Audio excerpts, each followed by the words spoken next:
In the last lecture, we have seen regular expressions representing formal languages, and in this class we shall try to see what kind of a language is represented by a regular expression.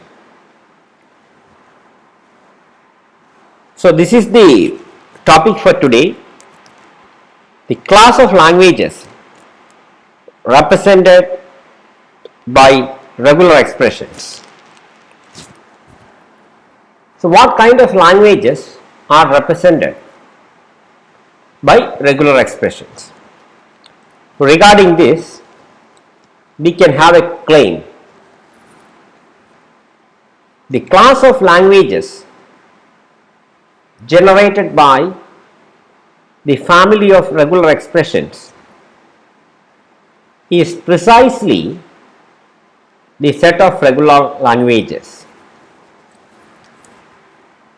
So when I say precisely, I mean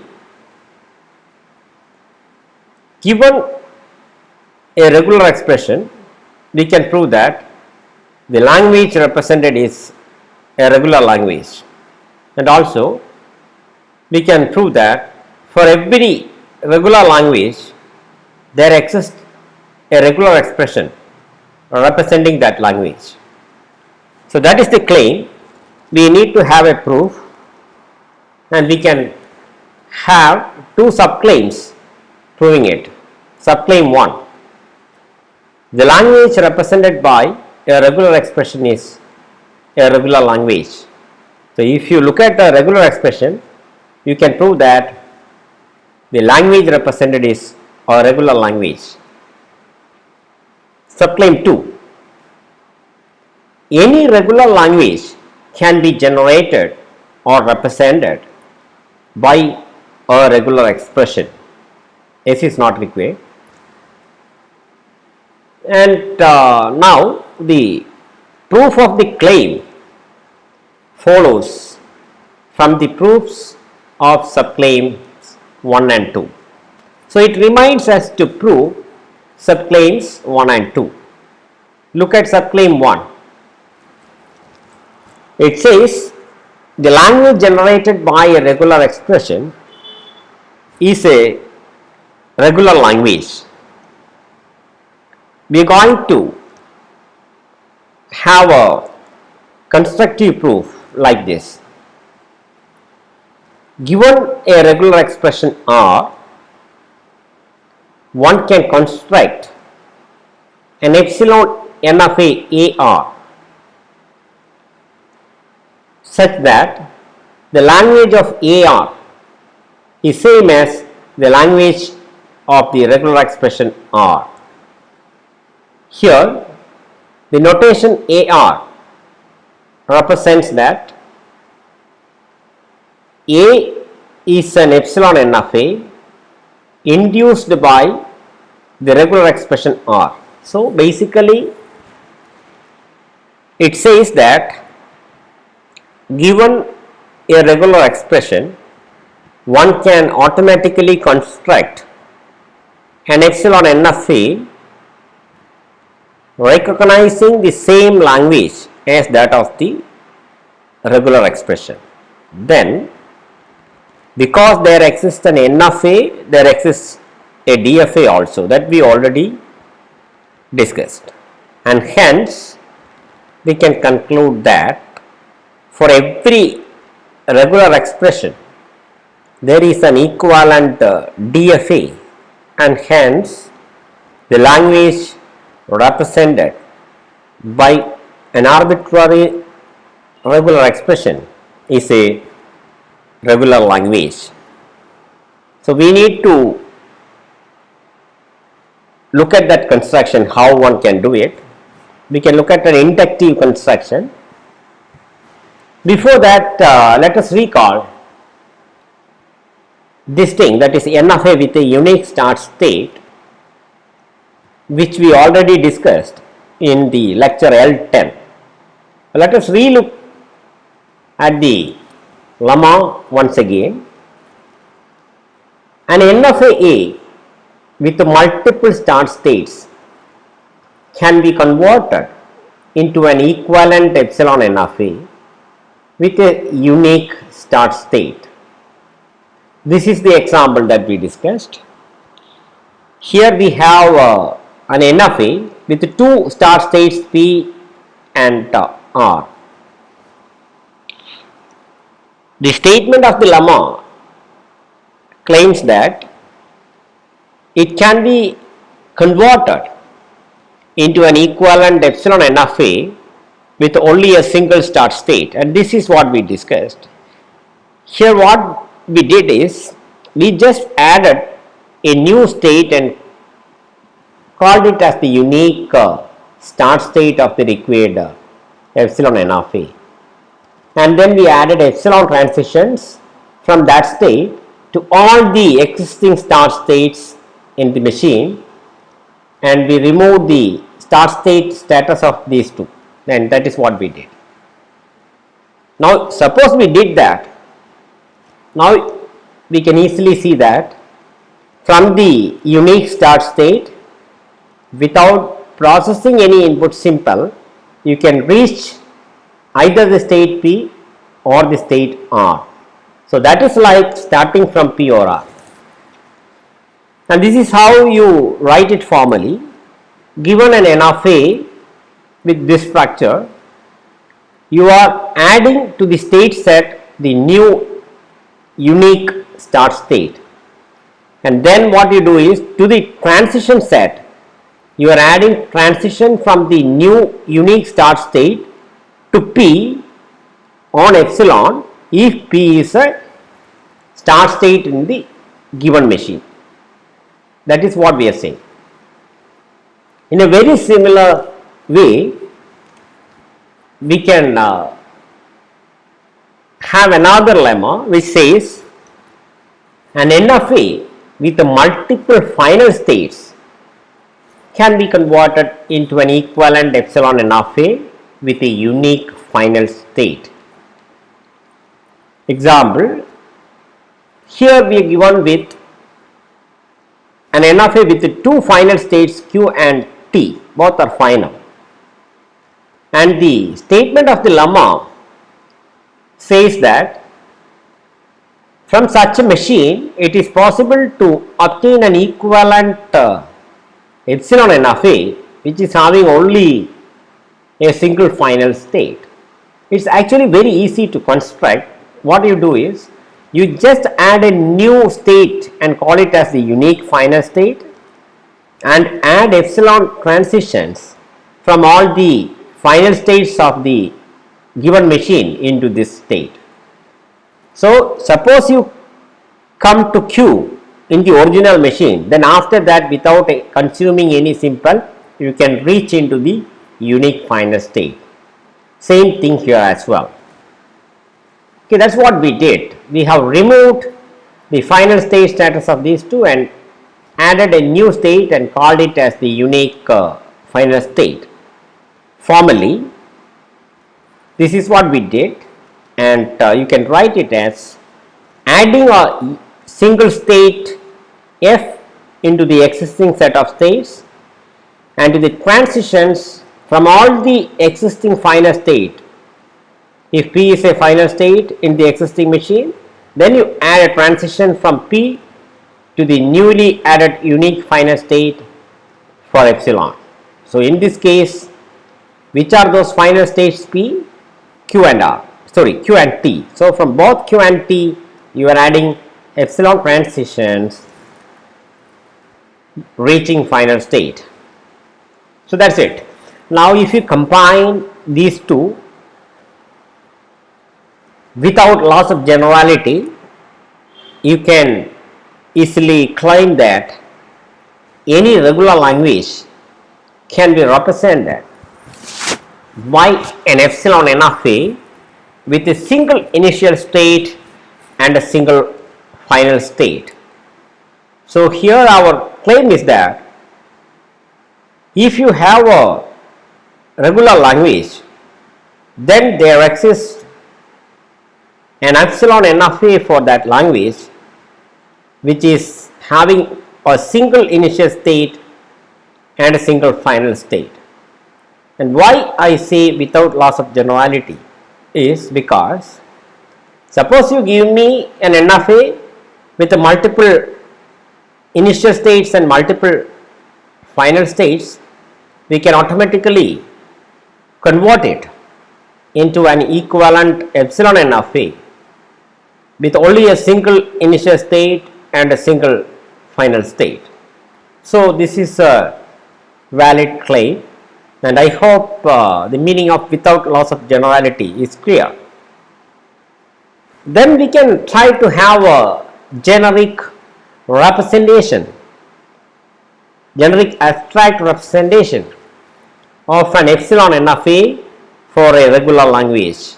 So it will be having a unique initial state and a unique final state, and the rest is a black box. It depends on what language you are having.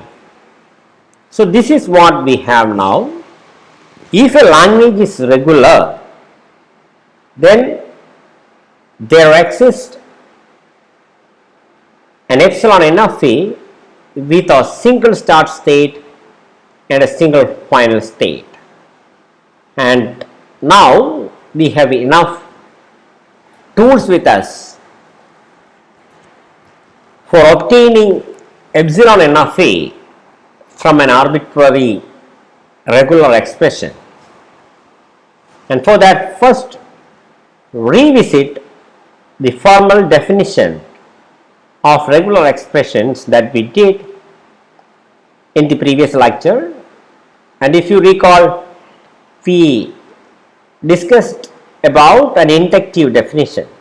We said phi and small a, where a is an arbitrary input symbol or alphabet, and these are by definition regular expressions that are base cases, and the inductive step defines a new regular expression like this. If R1 and R2 are regular expressions, then R1 plus R2 is a regular expression. The semantics also we have seen. If you want, you can go back and see what we did in the previous lecture. Similarly, given R1 and R2, two regular expressions, R1 concatenated with R2 is also a regular expression. Also, if you take the star closure, if you put a star for any regular expression, the resulting expression is also a regular expression. This is what we know. Now we can have a claim saying that given a regular expression, one can inductively define an equivalent epsilon NFA. So to prove this, it is enough if you can come with NFA or epsilon NFA for these two basic regular expressions, and also you say, suppose you have regular expressions R1 and R2 and epsilon NFA is representing these R1 and R2, then how will you obtain epsilon NFA representing R1 plus R2, R1 R2 and R1 star? If you can do that, then we are done, because any regular expression is either phi or a, or it is of this form R1 plus R2, R1 R2 or R1 star, where R1 and R2 are regular expressions. So this is the base case that we are trying to do. Now when the regular expression is phi, we know that the language is null set, nothing is there in the language. Then it is very easy to say that this is a unique initial state, unique final state NFA whose language is empty, because no string is accepted, hence it is empty, and so you are having an equivalent NFA for this regular expression. Now look at what you can have as an n of a for the second basic regular expression small a. I hope you remember that for this the language is set small a, and here is an equivalent n of a. And what is the language of this n of a? It's just set a, that is exactly the language of this regular expression, and unique initial state and unique final state. So the base case is done. That means for all means only 2. For the 2 basic regular expressions, we have epsilon n of a's. Now let us look at the inductive step. First you look at R1 plus R2. So from the induction hypothesis, you know that there exists an equivalent epsilon n of a induced by R1 for the regular expression R1, and equivalently there exists an epsilon n of a induced by R2 for this regular expression, so that the language of this n of a is same as the language of R2, and the language of the first n of a is same as the language of R1. So this is the induction hypothesis. Now if we can show that from these n of a's you can obtain an n of a representing the union of these languages, then we are done. And this is how you will go about it. First step is you remove the start state status of S2, and then you just add an epsilon transition from the start state of the first machine into the start state of the second machine. Now what is the language of this new n of a? You combine this as and take it as a single n of a. There is a single initial state and now 2 final states. If you want, you can have an epsilon transition from here to this state and remove the final state status of this. Then you will get a single initial state, single final state n of a. That you can do if you want. But it is easy to observe that if you accept by entering this state, then it is in the language of AR1 and hence in the language of R1. So if you accept from here, it is in the language of R1. And you can see that if you accept by entering F2, then it is because you accept through this machine, and hence from the induction hypothesis, it is in the language of R2. So if the new n of a is accepting a string, it is either in the language of the first regular expression or in the language of the second regular expression, and hence we are done. Now suppose a string y is there in the language of R1, then definitely from the induction hypothesis y must be accepted by this n of a. Similarly, you can see that any string in the language of R2 is represented by this epsilon n of a, and that is given by the induction hypothesis, and that is the first case. Now just look at the case when it is a concatenation. Now the things are clear for you, so it is easy. This is the induction hypothesis giving us. So what you do is you just remove the start state status of the second n of a and also remove the final state status of the first n of a, then just add an epsilon transition like this. So once you do this, you can see that if you accept, then it is a string of the form x which takes you from S1 to F1, followed by a string y which takes you from S2 to F2. So it is of the form xy, where x is a string in the language of R1 and the y is a string in the language of R2. It is very easy to verify this. And if you look at any language, any string in the language of R1, say W1, from the hypothesis there exists a pass for W1 from S1 to F1. And if you look at W2, a string in the language of R2, there must be a path from S2 to F2 for W2. That is the induction hypothesis telling us. So there exists a path for W1, W2 from S1 to F2, and hence it is accepted by the constructor N of A.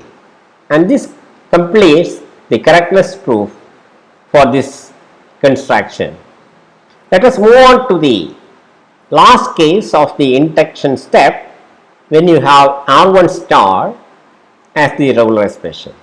From the hypothesis, you have an N of A for R1, and to this what you can do is you just add an epsilon transition from the start state to the final state, and one more from the final state to the start state.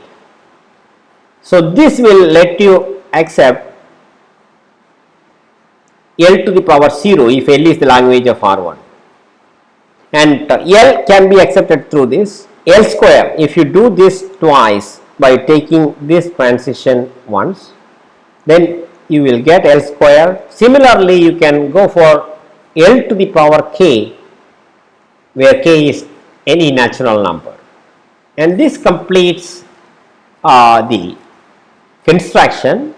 And we observe that it is possible to have an inductive construction of an equivalent epsilon N of A for an arbitrary regular expression, and hence conclude that the language represented by an arbitrary regular expression is a regular language, because for that language there exists an epsilon N of A and hence D of A.